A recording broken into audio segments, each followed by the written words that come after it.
Remarkable story. You've written a whole book about it, nearly dying in a kayaking accident in Chile back in 1999. And I know you wrote a whole book about it, but can you briefly tell us the story of what happened?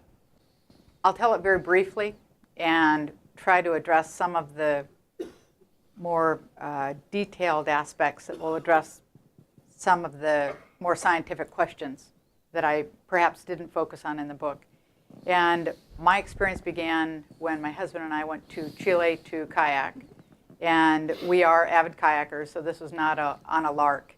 And we decided to go on a river that's well known for waterfalls. It's something that was certainly within our skill set. We were kayaking down this section of river with friends of ours who are professionals that do this for a living. And when I came to the first big drop, the circumstances were such that I had to go over the main part of the waterfall instead of a smaller chute. And so I started over the drop, which was about 15 feet in that range. And when I saw the bottom, I certainly saw tremendous hydraulics, no clean outflow. And I have to preface this first by saying that I did grow up as a child of the 1950s, was taken to Sunday school, never really expected to incorporate that into what I was or into my life. And then I went off to college and medical school and residency and the whole deal. And I absolutely would say that before this experience, I would have responded yes if someone said, "Do you believe in God?"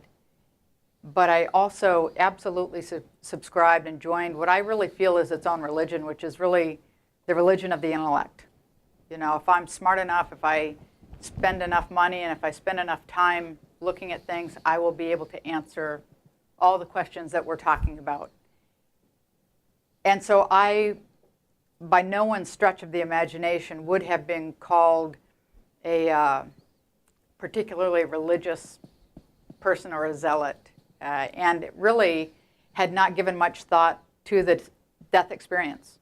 No, to return to the story of the accident. So you went over the Yep. waterfall. So I went over the waterfall, and the front of the boat, instead of hitting the bottom and being flipped out and tumbled around and spit out downstream, the front of the boat became pinned or stuck in the rocks, and I was immediately submerged under 8 or 10 feet of water.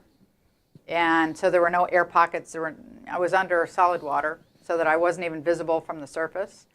And I am a spine surgeon. I'm very calm and didn't panic, didn't do those things. It wasn't the first time I was under the water. Tried to free the boat, tried to free me from the boat. Became clear that nothing was working, and I'm a very pragmatic person. I knew that I was about to drown, and I asked that God's will be done. And the moment I asked that, I was immediately overcome with a very, very physical sensation of being held and comforted and reassured that everything was fine. My husband would be fine, my 4 young children would be fine, regardless of whether I lived or died.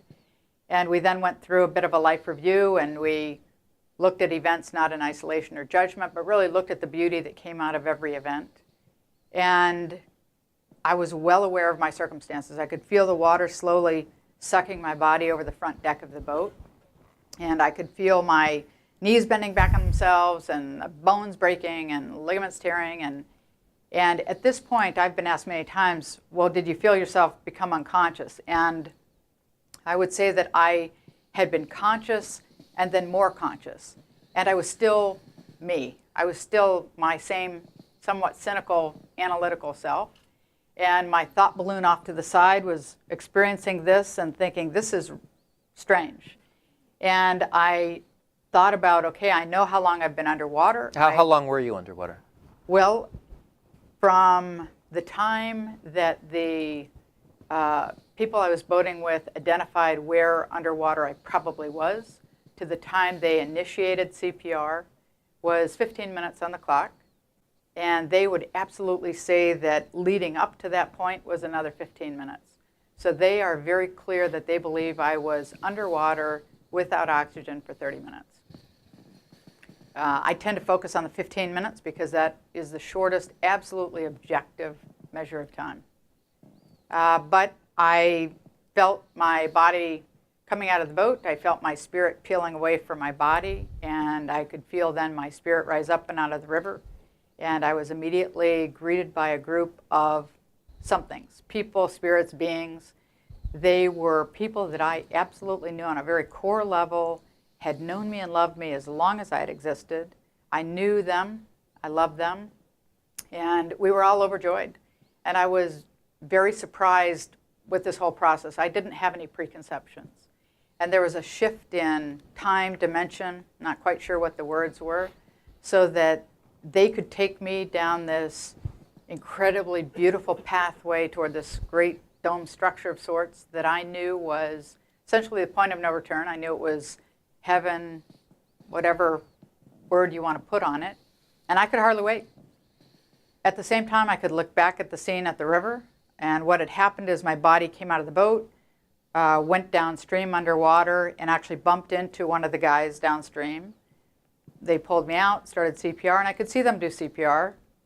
One guy was never able to divorce himself from the fact that it was me, his friend, kept calling to me to come back and take a breath.